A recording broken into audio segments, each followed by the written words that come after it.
Oh my gosh. Welcome back to Live Bold and Boss Up podcast. Y'all, we're so honored to have on the voice of football, Gene Deckerhoff. He is amazing. If you've listened to any Florida State basketball games, football games, Tampa Bay Buccaneer football games. He's done 48 seasons of Seminoles. He's done 35 seasons with the Tampa Bay Buccaneers announcing football. We're just so honored to have him on. He is a legend, definitely going to be in some sort of Hall of Fame, right? Absolutely. Yes, absolutely. Just listen. This is just great for your ears and your soul. We have Gene Deckerhoff on today. We're so honored. Thank you so much for taking time out of your busy schedule to be on our podcast. Well, it's football season, so you're generally a little busier during the season Right. than you are during the off season. But I'm semi-retired. I retired from Florida State University after broadcasting basketball games for 48 years and football games for 43 years. So, but we don't have basketball at the end of Buccaneer season, and maybe can get out and do a few things around the house and maybe do a little traveling. Ann wants to travel, so we'll probably travel. Where do you guys want to travel to? Well, just get in an RV and head north somewhere where we might be. But in January, you don't want to head north; you want to head south. So yeah, that's true. I'll have to get a map out and figure out where we're going to go. Traffic won't be that bad then. You're going north and everyone's going south. No, and Ann always says, "Honey, I want to see the leaves change. We have to go to North Carolina, the mountains, and it's football season, so it's just tough to get up there." The Bucs were in Buffalo a couple of weeks ago, and I took video and pictures, and the leaves were just. I walked down to Niagara Falls from the hotel and took video of the falls and the trees, and it is spectacular. We just don't get that much here in the state of Florida. Right. Yes. I was going to ask you, so do you travel to all the away games as well as doing the home games? Yes. Yeah. As far away as Munich, Germany. That's amazing. That's a lot. Did Ann go with you to Germany? No. The trip to Germany was, I flew with the team and got down to Tampa the night before, boarded the charter with the team, and we took off and flew to Munich. We had 2.5 days, play the game, and then come home immediately after the game. The trips to London were a little more exciting. 3 trips to London, and I flew the day of the game on 2 of them, and able to get to the stadium, Wembley, and then the Tottenham Stadium 45 minutes before kickoff. We've had some anxious travel moments in the past because I was doing a game on Saturday and a game on Sunday. Now it's just strictly on Sunday. So I fly the day before the game, and then I fly back right after the game back to Tallahassee, Florida. I do not travel with the team. Mm-hmm. Well, that's probably a good idea. I do go. That's a frequently asked question, by the way. Do you go to where you broadcast, like Seattle? I've been to all the NFL cities in the 35 years of broadcasting Buccaneer football. I've been to all the stadiums, old and new. Wow. And there's no place like Raymond James Stadium from a broadcast standpoint. I think the fans enjoy the experience at that stadium. And I'll tell you what, you got to give a shout out to those Buffalo fans. That is probably the oldest stadium still standing. They're building a brand new one. They're digging a big old hole right next to the stadium that we played at 2 weeks ago. But I think that's the oldest stadium. It must be because one of them collapsed recently. Which one was that? No, I don't think it was that one. It was one of them collapsed. They had like a dome, and I think it was like the snow or something. Which one was that? That was the old years ago. That was the old Minnesota dome. Oh, that was 2 years ago? A couple years ago. Oh. That was a few. And they built a new stadium, by the way.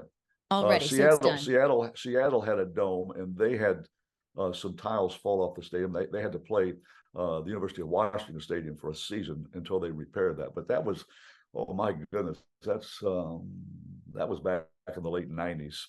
Late 90s. Yeah. So Gene, you were just sharing, going back to the traveling situation, how now you leave the day before. I can imagine that'd be very stressful, like all your years doing broadcasting. How do you handle that stress? Do you have like a certain like coping mechanism that you do, or no, how do you handle stress? You hope the planes fly on time, and knock on wood,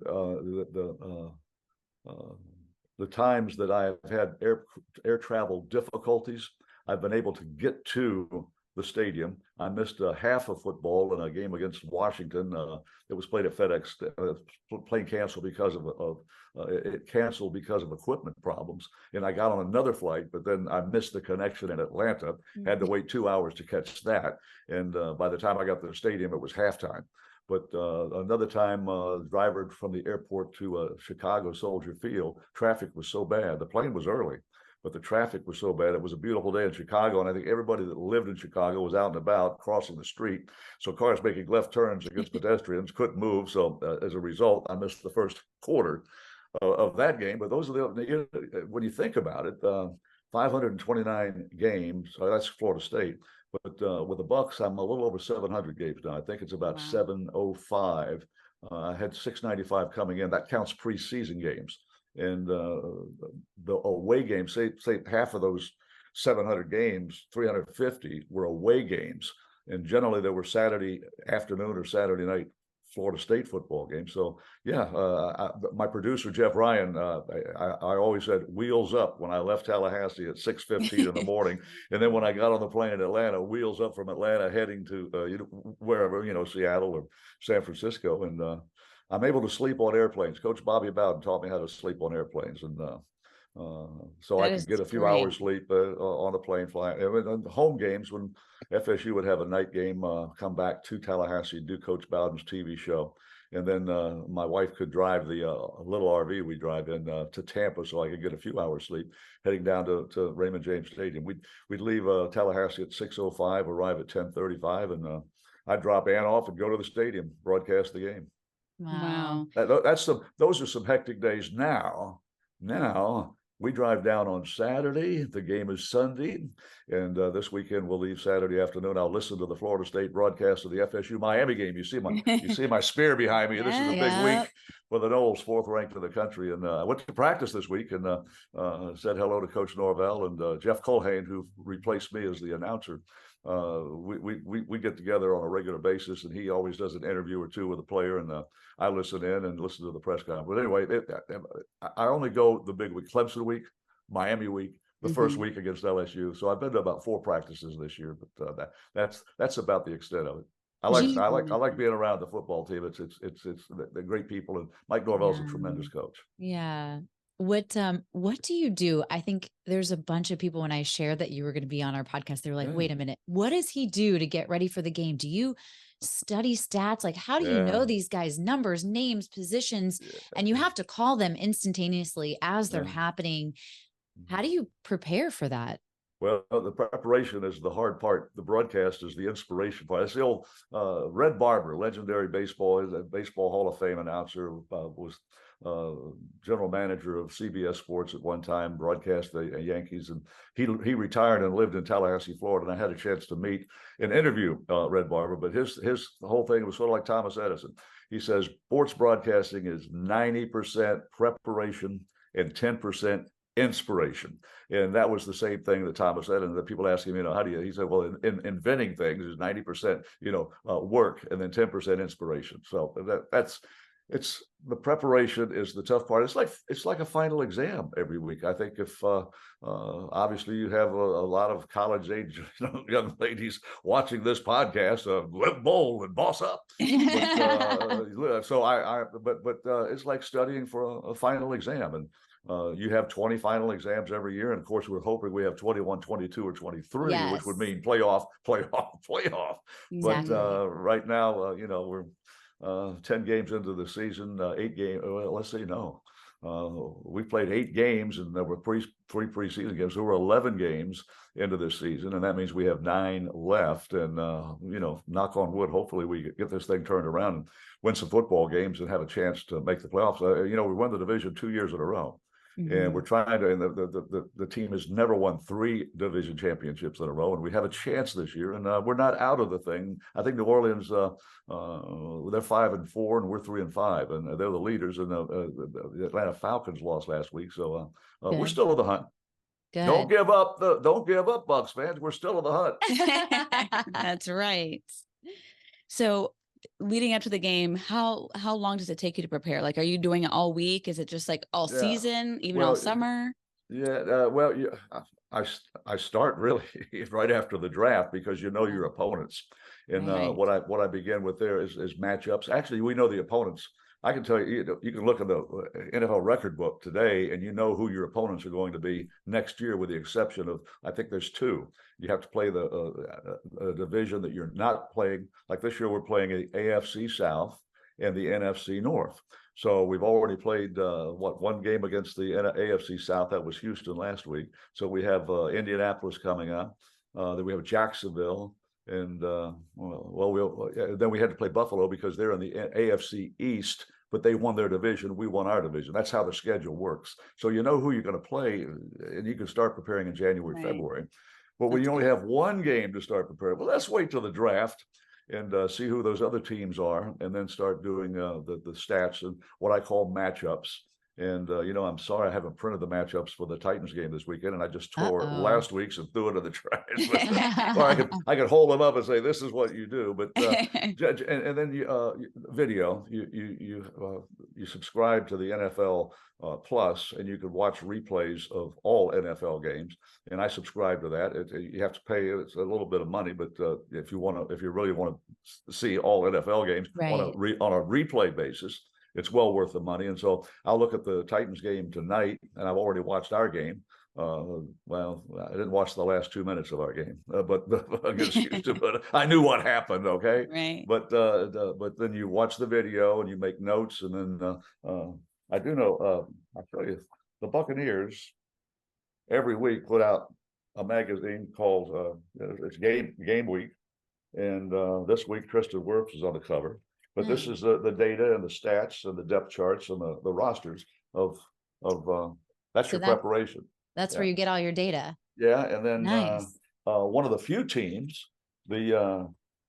almost every team in the league almost every team in the league puts up on the web, and you have to go on and you don't. But the Titans and FedEx delivered this yesterday, and you can see. I mean, they've got updated bios of every player. And so you go through this, you make your depth charts, print that up, and then you make little notes, and that's your preparation. Wow. Video work, preparation, putting the stats up, the updated stats. And that's back when I was doing 2 games a week, I would, as soon as I got back on Monday, start preparing for the Florida State game, because I had to do a pregame show with the head coach on Wednesday at 12 noon. So I had to be prepared to do that pregame show. And as soon as that pregame show was sent up the line to the studio in Winston-Salem, North Carolina, I was working NFL football Wednesday evening, Thursday, and Friday, traveling then on Friday for a Seminole game. Or if it was a home game, I had the luxury of having an extra day. And oh, by the way, basketball season starts Friday night. So if I was still doing both, I'd have a college game, Miami, Florida State. I'd have the NFL game, Titans versus Tampa Bay Buccaneers. Oh, and a basketball game, Kennesaw State on Friday night. I'm going to the game on Friday night. Then I'll drive down to Tampa on Saturday, and then broadcast the game on Sunday, and spend Sunday night and drive home on Monday. And next week we're going to San Francisco to play those 49ers. So stay busy doing what you love. I like it.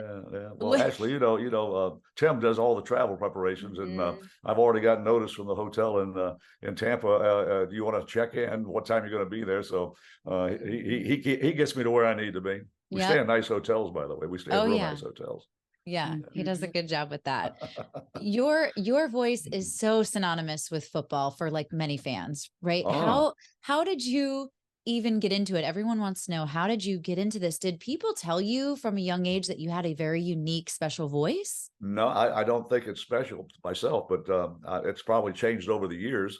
Golly, my first broadcast was in 1964. I worked weekends at a radio station where I was going to college.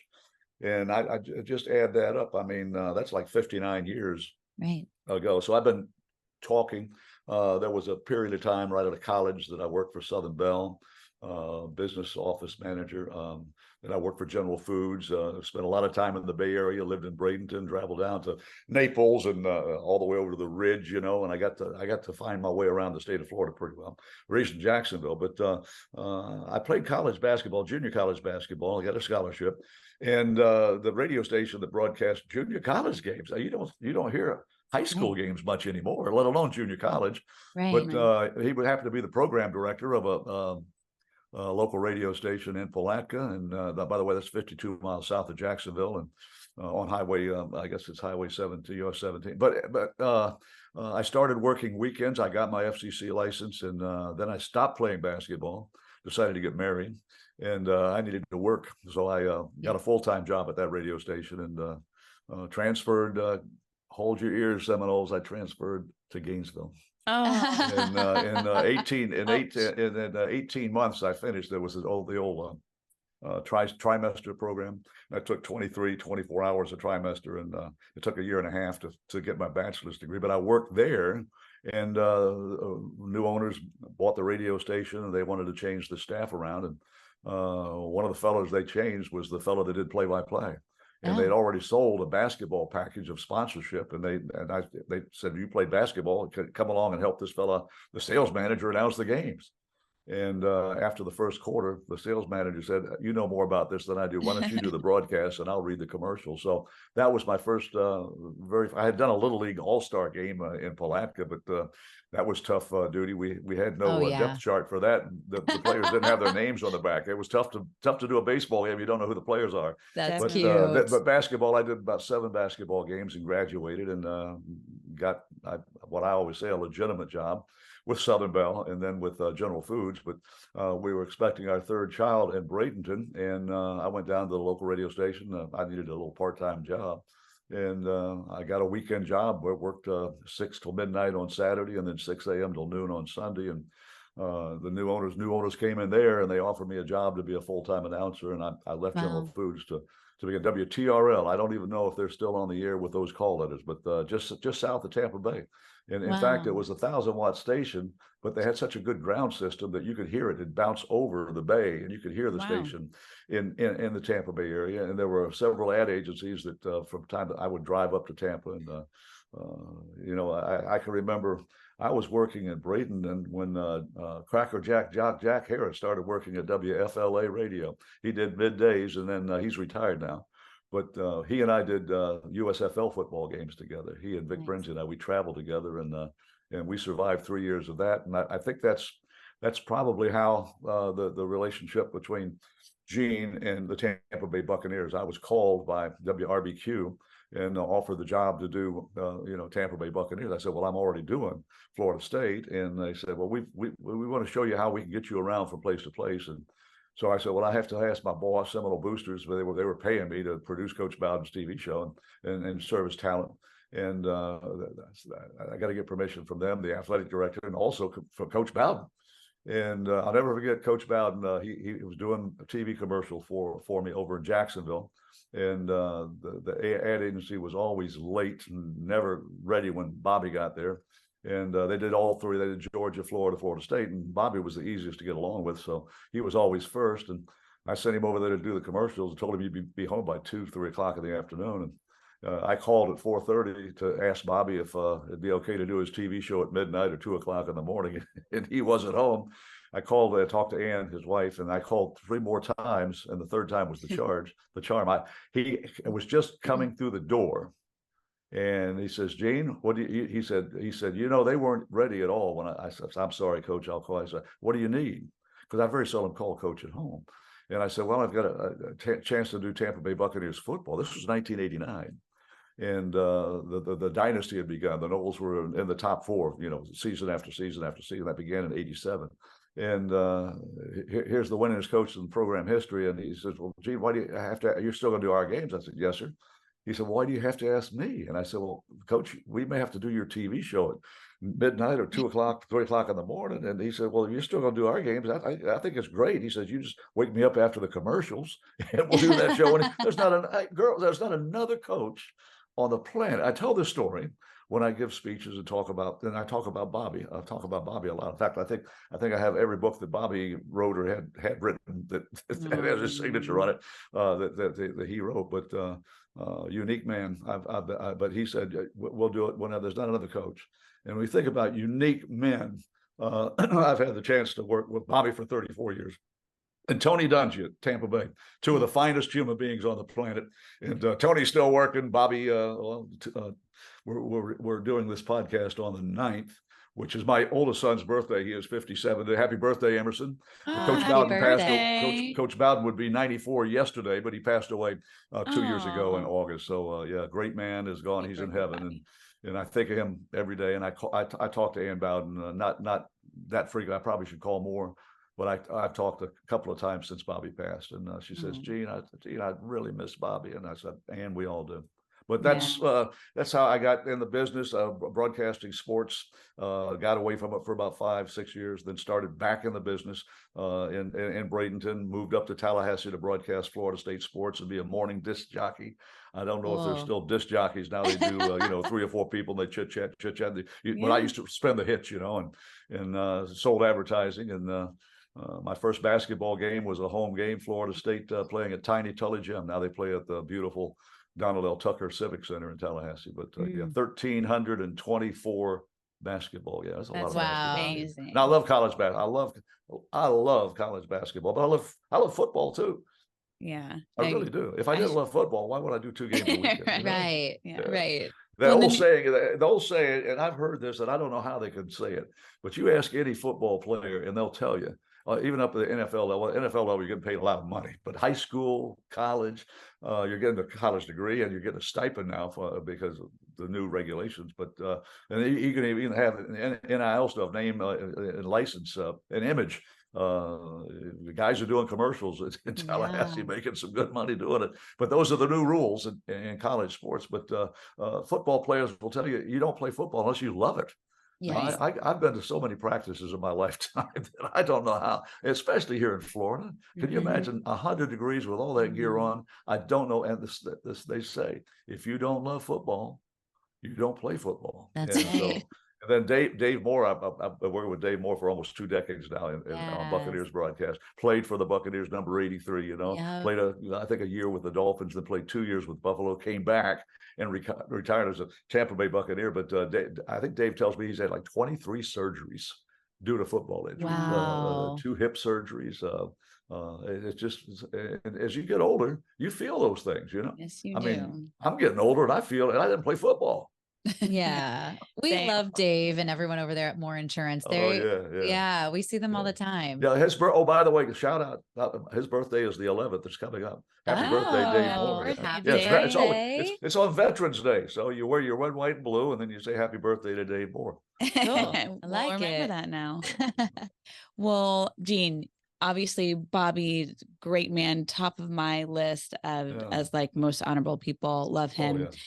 Being in this industry for a long time, basketball, football, just this world, you've met a lot of great people, a lot of great memories. Is there like one memory or one like person that you've met that's like at the top of most memorable, either people or, something that's happened throughout the course of your career? Well, you meet an awful lot of people, and in my business, when I was in television, I did local sports, so I had to interview players. Every week you had to have 2 or 3 interviews, so you got to know the players. And now that I don't have TV responsibility, my last TV show was November of 1983. That's a long time ago, but I do remember interviewing Florida State football players on a regular basis, and continued in 1989. I syndicated a radio program sponsored by State Farm, the State Farm Seminole Report. That was my first year of doing Buccaneer radio broadcast. So I was doing college football, college basketball, NFL football, and syndicating a radio show. I was a little busy, but I was younger then. But so you have a chance. People say, who's the best athlete at Florida State? And Florida State, I said Charlie Ward. But then Deion's a close second. I did something on ESPN. They're 30 for 30. They were doing on Charlie, and they throw out a lot of questions at you. You don't rehearse it. They just they want to get your reaction and all this sort of stuff. And best athlete, Charlie Ward or Deion Sanders. And without his test, I said Charlie Ward, because he played 2 sports, but Deion played 3. Dion Wow. ran track, he played baseball, he played football, and was outstanding in all three. Charlie played NBA basketball, college basketball, and college football, won the Heisman Trophy. And he obviously a tremendous athlete, but Dion. So I said Charlie Ward, and I said, but I think Dion would beat him in a foot race. So, but those are That's a good answer. Almost all of the governors that it used to be, not necessarily now, but I think Bob Graham may have been the last governor. Good God, that was when Lawton Childs came in. And anyway, the governors used to always come to the Florida State game, Nice. home and away, and they would always come into at halftime and do an interview. So I've had a chance to meet the governors of the state of Florida.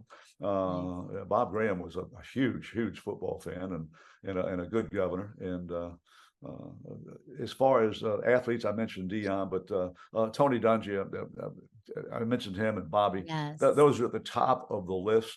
If I don't like the expression, the Mount Rushmore, but they would be two of the four on that mountaintop. And golly, I'd have to think for the next two, because there's so many that could be on that thing. But right. This business gives you an opportunity to meet an awful lot of people, not just the players themselves, but the fans. And I love when I'm walking into that stadium and fans, they got the outfits on. I mean, it's the paint. I mean, it's incredible. I went to one college game this year, and you almost forget what it's like to walk into Doak Campbell Stadium and everybody's got the war paint on. Everybody's wearing garnet and gold. They don't let you bring the spears into the stadium, obviously, but there's nothing like the fans that come to football games. And in Tallahassee, if fans come all the way up from Miami, they come down from Atlanta, they fly in from all parts of the country. And this game is a hard sellout. We're doing this on Thursday, so in 2 days it's Florida State, Miami. 3 days it's Tampa Bay, Tennessee. But the crowd will be rocking. They'll get that war chant going, and the Noles are going to beat the Miami Hurricanes and stay undefeated and stay in that playoff thing. I like that. I like that. The garnet and gold and the war chant. There you go. William Barnum Floyd is an outstanding analyst, and he works with Jeff Colhane now on the Seminole broadcast. And when he first started doing Florida State, his signature was "Chop it up, Noles, chop it up." Now, if it's a big play, he'll throw that "chop it up." But and Jeff Colhane says touchdown FSU. And when we talk to each other, when he calls me, I call him. We say, "Hey, voice." We have a good time. But back to the Buccaneers. I mean, I have been blessed to work with. I mentioned Tony Dungy, but my first coach was Ray Perkins. We've had a lot of coaches since then. Yes. Sam Weich came in, and then the Mr. Glazier bought the franchise, and he brought in Tony Dungy. And what a marvelous man he was, and he built a football team that was going to win a Super Bowl championship. John Gruden came in, and we pounded that rock every week, and they carried a rock, the big old rock they carried all. The equipment guys had to carry this huge rock, and they'd pound on that thing in the locker room. And we pounded that rock all the way to San Diego and beat the Oakland Raiders at that time. Beat them handily. We had 6 in it. I mean, it was an incredible win for the Bucs. In fact, Derek Brooks picked off a pass, and he's running out for a pick six. He's running right by Coach Gruden on the sideline, and I'm saying, hey, the Bucs are going to win the Super Bowl, and it's only the third quarter. You're not supposed to say that. Oakland scored 2 touchdowns after that, and I got a little worried, But we held on, and we won convincingly, and so the 2 Super Bowls and the 2 championships that I was able to broadcast for Florida State were big. I never made it to the Final Four in basketball, and I think the COVID year, Florida State would have made it to the Final Four. That was the best team. I think Leonard. Well, he's had some real good teams. We just had some bad luck. But I think that team could have made it to a Final Four. Well, every time I talked to Mick Hubert was a longtime voice of the Florida. I said, Mick, you got to the Final Four. My goodness, I think 4 Final Fours. 1 with Lon Kruger, 3 with Billy Donovan. I think it was 3. I may be wrong on that, but I tell Mick, I said, because he did baseball, he did football, he did basketball, he did the coaches shows. It's the same thing that I did in Tallahassee, although I didn't do radio baseball. I did television baseball for Sunshine Network back in the day. Now it's Bally or something like that. But about 20 years of baseball on television. That was a lot of fun, but that's a lot of preparation too. You do all this preparation, and some of the guys don't even play. So you say, why do you spend so much time? Ann said, how come you spend so much time preparing when you don't use but maybe 10%? I said, well, that's important 10%. But did you ever get thrown into a situation where you had to announce and you weren't prepared? Ever? Can you think of any situation? No. Wow. No, because preparation is part of the routine. You're right. That Little League game back in 1965. But how cute is that? That had been adorable. Youngsters 11 years old, their parents are hollering. The only way you knew the name was mom or daddy say, "Hey, Billy, get a base hit, Billy." And I said, "Billy's in bed." Those were the days. I think back to those days. Oh my. You have really left like an incredible mark on like football and in NFL and in college and in basketball. Like, what do you hope to be remembered by doing all this voice work? Fire them cannons. Always. Yeah, there's a few folks. I think T-Crass on our flagship station, one of our flagship stations, they say he does a perfect imitation of "Fire them cannons." Really? Yeah. I've heard bits and pieces. I've heard, and he does sound a lot like me. You know, when he tries to imitate. Yeah. Well, I hope you have lots more years to come announcing for the Bucs. Hope so. I know you're going to have some big shoes to fill. But this has been incredible having you on the podcast. This has been awesome talking with you and having you share your stories. Thank you so much, Gene. Boss up. Boss up. Boss up. Ashley and Stephanie, you're very welcome. My pleasure. And that's a beautiful poster you got behind you there, by the way. Thank you. It's garnet. It's just a shame. Gold. It's a shame that the Zoom thing is telling me that I've got to leave meeting or got it. And so I can't see the entire set. It's covering about half of the film here. And I hesitate to push the button because I don't want to leave the thing. But anyway, thank you very much for having me on. Okay. And good luck with your podcast and boss up and live bold. Huh? Or I got it backwards there. Okay. That's perfect. You have been viewing a special edition of Live Bold, Boss Up and Live Bold featuring Ashley and Stephanie and old Mean Gene. That's right. Thanks for joining us. That was perfect. Thank you, Gene. Okay, sorry. I generally I have a teleprompter. I got a note I can read. No, okay? that was perfect. That's why I'm in radio. Y'all have a great, blessed week. You too, Gene. Bye. Go Bucs. Go Bucs.